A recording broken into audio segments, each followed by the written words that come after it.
மாணவ மாணவியர் அனைவருக்கும் வணக்கம். இந்த காணொலி பதிவில் 10ஆம் வகுப்பு கணித பாடத்தில் பயிற்சி 2.7 5வது கணக்குறை விட என்ன செய்ய போறோம் அப்படின்னா பார்க்க போறோம். பின்வரும் பெருக்கு தொடர் வரிசையில் உள்ள உறுப்புகளின் எண்ணிக்கையை காண்க. சரிங்களா? அப்ப நமக்கு என்ன சொல்லிட்டாங்க அப்படின்னா இது ஒரு பெருக்கு தொடர் வரிசை. எங்கிருந்து ஆரம்பிச்சு 4 இருந்து 8192 வரைக்கும் என்ன செய்யுது அப்படின்னா முடியுது. அப்போ இதுல இருந்து 4 இருந்து 8192 வரைக்கும் எத்தனை உறுப்பு இருக்கும், அந்த உறுப்புகளோட எண்ணிக்கையை தான் என்ன செய்ய போறோம் அப்படின்னா கண்டுபிடிக்க போறோம். சரிங்களா? இப்போ உறுப்பு அப்படின்னு வந்துட்டாலே என்ன ஃபார்முலா போடுவோம் அப்படின்னா Tn = A × Rn-1 ஃபார்முலா போடணும். ஃபர்ஸ்ட் நமக்கு A தெரியணும். A அப்படிங்கிறது முதல் உறுப்பு. முதல் உறுப்பு என்னது அப்படின்னா 4. அடுத்ததான் பொது விகிதம் தெரியணும். பொது விகிதம் கண்டுபிடிக்க ஃபார்முலா என்னது, ரெண்டாவது உறுப்புல இருந்து முதல் உறுப்பை வகுக்கணும். அப்போ T2/T1. ரெண்டாவது உறுப்பு என்னது 8 முதல் உறுப்பு என்னது 4. 4 4 4 8. சரிங்களா? இப்போ என்ன கண்டுபிடிச்சிட்டோம், 6 கண்டுபிடிச்சிட்டோம். வேற என்ன கொடுத்துருக்காங்க, இந்த Tn கொடுத்துட்டாங்க. Tn அப்படிங்கிறது கடைசி உறுப்பு என்னது 8192. இதை கண்டுபிடிச்சிட இந்த வேல்யூவை அப்படியே ஃபார்முலா அப்ளை பண்ணியாச்சுன்னா உறுப்புகளின் எண்ணிக்கை நமக்கு என்ன செஞ்சிடும் அப்படின்னா கிடைச்சிடும். ஃபார்முலா என்னது, Tn = A × Rn-1.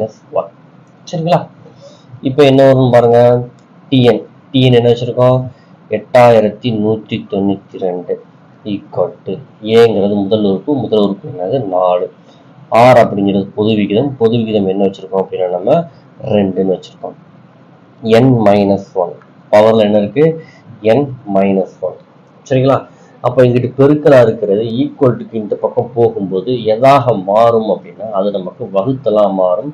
அப்போ 8192/4 = 2 பவர் n-1 கிடைக்கும். இப்போ இதை நம்ம 4ஆல வகுக்கலாம். பாருங்க, 4 4 4 8. அடுத்து 1 இருக்கு. இந்த 1ங்கிறது 4வது பண்ண வராது. ஸோ இங்க 0 சேர்த்து பக்கத்துல எடுத்தோம்னா 19. 4 16. 19 வந்து 16 கழிச்சிங்கன்னா 3. இந்த 3 2 கூட சேரும்போது எதா மாறும், 32 மாறும். அப்போ 8 எவ்வளவு அப்படின்னா 32. அப்ப நமக்கு விட என்ன கிடைச்சிருக்குன்னு பாருங்க, 2048 = 2n-1. இப்ப பாத்தீங்க அப்படின்னா அடிமானம் என்ன இருக்கு அப்படின்னா 2 இருக்கு. அந்த அடிமானம் 2 இருக்கிற மாதிரி இந்த 2048 நம்ம என்ன செய்ய போறோம் அப்படின்னா கொண்டு வர போறோம். சரிங்களா? அப்போ 2048 2ஆல வகுத்தனா என்ன கிடைக்கும், 1024 கிடைக்கும். இந்த 1024 2ஆல வகுத்தீங்க அப்படின்னா 512 கிடைக்கும். இந்த 512 2ஆல வகுத்தீங்க அப்படின்னா 256 கிடைக்கும். இந்த 256 2ஆல வகுத்தீங்க அப்படின்னா 128. இந்த 128 2ஆல வகுத்தீங்க அப்படின்னா 64. இந்த 64 2ஆல வகுத்தோம் அப்படின்னா 32. 32 2ஆல வகுத்தோம்னா 16.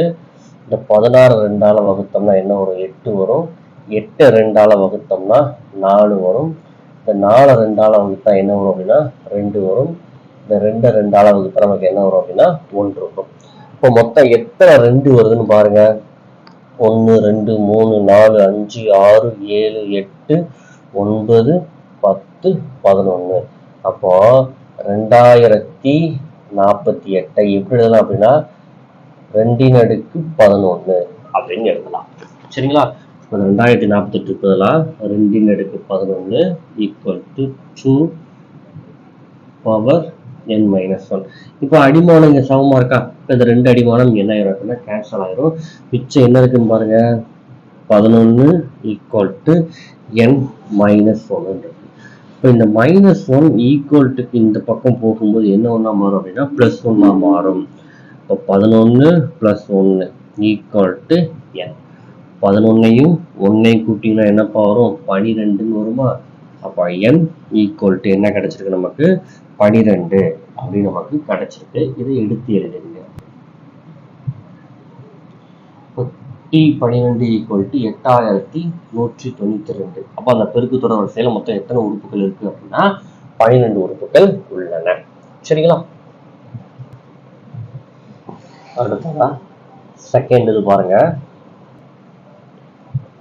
1/3, 1/9, 1/27 அப் டு 1/2187.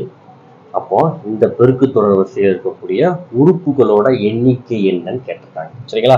ஃபர்ஸ்ட் நமக்கு தெரியும் முதல் உறுப்பை நம்ம என்ன எழுதுவோம் அப்படின்னா ஏன்னு எழுதுவோம். முதல் உறுப்பு என்னது அப்படின்னா 1/3 இல்லையாச்சப்பா. அடுத்து நம்ம என்ன செய்வோம் அப்படின்னா பொது விகிதம் கண்டுபிடிப்போம். பொது விகிதம் கண்டுபிடிச்சதுக்கு ஃபார்முலா என்னது? ரெண்டாவது உறுப்புல இருந்து முதல் உறுப்பை நம்ம வகுக்கணும். அதாவது T2/T1. இங்க T2 ரெண்டாவது உறுப்பு என்னது அப்படின்னா 1/9 வகுத்தல் பை 1/3.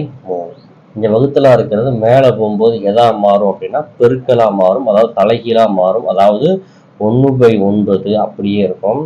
இந்த 1/3 மேல போகும்போது தலைகீழா மாறும். 1/3ங்கிறது எதா மாறும் அப்படின்னா 3/1 இணைச்சியும் அப்படின்னா மாறும். இப்ப கேன்சல் பண்ணலாமாப்பா. 3 3 9. அப்ப நமக்கு என்ன கிடைச்சிருக்குன்னு பாருங்க. 1 பெருக்குனீங்கன்னா 1 தான். 3 1 எவ்வளவு அப்படின்னா 3. அப்போ R அப்படிங்கிறது நமக்கு என்ன கிடைச்சிருக்கு அப்படின்னா 1/3. அதாவது பொது விகிதம் நமக்கு 1/3 கிடைச்சிருக்கு. அடுத்த கடைசி உறுப்பு என்னது அப்படின்னா TN. TN என்னது? 1/2187. அப்ப இந்த உறுப்புகளோட எண்ணிக்கையும் கண்டுபிடிக்க போறோம் அப்படின்னால எந்த ஃபார்முலா தான் அப்ளை பண்ணுவோம் அப்படின்னா TN ஃபார்முலா தான் அப்ளை பண்ணுவோம். அப்ப TN A into R power n minus 1. அப்ப நம்ம TN கண்டுபிடிச்சிட்டோம். TN என்னது அப்படின்னா 1/2187 கணக்கிலேயே கொடுத்துட்டாங்க. A அப்படிங்கிறது எவ்வளவு அப்படின்னா 1/3. A அப்படின்னா முதல் உறுப்பு 1/3 எழுதியாச்சு. இன்ட்டு R என்ன கொடுத்துருக்காங்க, என்ன கண்டுபிடிச்சிருக்கோம் நம்ம 1/3. பவர்ல என்ன இருக்கு அப்படின்னா n-1. இங்கிட்டு பெருக்கல் இருக்கிற 1/3 இந்த பக்கம், அதாவது இந்த 1/3 அப்படிங்கிறது ஈக்குவல்ட்டுக்கு இந்த பக்கம் போகும்போது எதாக மாறும் அப்படின்னா நமக்கு தலைகீழா என்ன செய்யும் அப்படின்னா மாறும். அப்ப இந்த 1/2187 அப்படியே வைங்க. இந்த 1/3 இந்த பக்கம் போகும்போது எதா மாறும் அப்படின்னா 3/1 மாறும். பையில் நம்ம 1 போடணும் அவசியம் கிடையாது. அதனால என்ன போட்டிருக்கேன், வெறுமனையா 3 மட்டும் போட்டிருக்கேன். இங்க என்ன இருக்குன்னு பாருங்க, 1/3 பவர்ல என்ன இருக்கு அப்படின்னா n-1. இப்போ இந்த 2187 3ஆல் நம்ம கேன்சல் பண்ணோம் அப்படின்னா நமக்கு என்னப்பா ஆன்சர் கிடைக்கி 729 அப்படிங்கிறது நமக்கு ஆன்சரா கிடைக்கி. இது அப்படியே எடுத்துடுதுங்க. 729 ஈக்குவல் டு 1/3 பவர் n-1 இல்லையாச்சப்பா. அப்போ இங்க பாருங்க 1/3. அப்போ இந்த 729 3 அடுக்கு வர்ற மாதிரி என்ன செய்ய போறோம் அப்படின்னா நம்ம மாத்த போறோம். அப்போ 729 எதால வகுக்க போறோம் அப்படின்னா 3ஆல வகுத்தோம் அப்படின்னா என்ன கிடைக்கி அப்படின்னா 243. இந்த 243 3ஆல வகுத்தீங்க அப்படின்னா 81. இந்த 81 3ஆல வகுத்தீங்க அப்படின்னா 27. இந்த 27 3ஆல வகுத்தீங்க அப்படின்னா 9. இந்த 9 3ஆல வகுத்தீங்க அப்படின்னா 3. இந்த 3 3ஆல வகுத்தீங்க அப்படின்னா 1 வருது. அப்போ 729 3 அடுக்கு எழுதும்போது எப்படி எழுதலாம்? 1 2 3 4 5 6 3 அடுக்கு 6 அப்படின்னு நம்ம என்ன செய்யலாம் அப்படின்னா எழுதலாம். அப்போ 1/729 எப்படி எழுதலாம்? 3 அடுக்கு இங்க ஹோல் பவர் 6ன்னு போடுறேன். சரிங்களா? ஏன்னா 1ஓட பவர்ல என்ன போட்டாலும் மதிப்பு என்ன செய்யுது அப்படின்னா மாறாது. அதனால 3க்கு மட்டும் பவர் போடாம மொத்தமா என்ன செய்யறேன் அப்படின்னா பவர் போடுறேன். இங்க எனக்கு என்ன இருக்கு 1/3 ஹோல் பவர் n-1. இப்ப பாருங்க அடிமானம் இங்கேயும் 1/3 இங்கேயும் 1/3 ரெண்டு என்ன ஆயிரும் அப்படின்னா கேன்சல் ஆயிரும். அப்ப நமக்கு என்ன கிடைச்சுன்னு பாருங்க R ஈக்குவல் டு n-1. இந்த -1 ஈக்குவல்ட்டுக்கு இந்த பக்கம் போகும்போது எந்த ஒண்ணா மாறும் அப்படின்னா +1ஆக மாறும். அப்போ 6 + 1. அப்போ 6ஐயும் 1ஐயும் கூட்டிங்க அப்படின்னா n ஈக்குவல்ட்டுக்கு நமக்கு என்ன கிடைக்கும் அப்படின்னா 7 நமக்கு ஆன்சரா கிடைக்கும். இதை நம்ம எடுத்து எழுதியோம். T7 equal to 1/2187. therefore இந்த பெருக்கு தொடர் வரிசையில எத்தனை உறுப்புகள் உள்ளன? 7 உறுப்புகள் உள்ளன. இந்த சம் உங்களுக்கு புரிஞ்சிருக்குன்னு நினைக்கிறேன். புரிஞ்சிருச்சுன்னா நம்ம வீடியோக்கு லைக் பண்ணுங்க, நம்ம சேனலை உங்க நண்பர்களுக்கும் ஷேர் பண்ணுங்க. தேங்க்யூ ஃபார் வாட்சிங் ஸ்டூடெண்ட்ஸ்.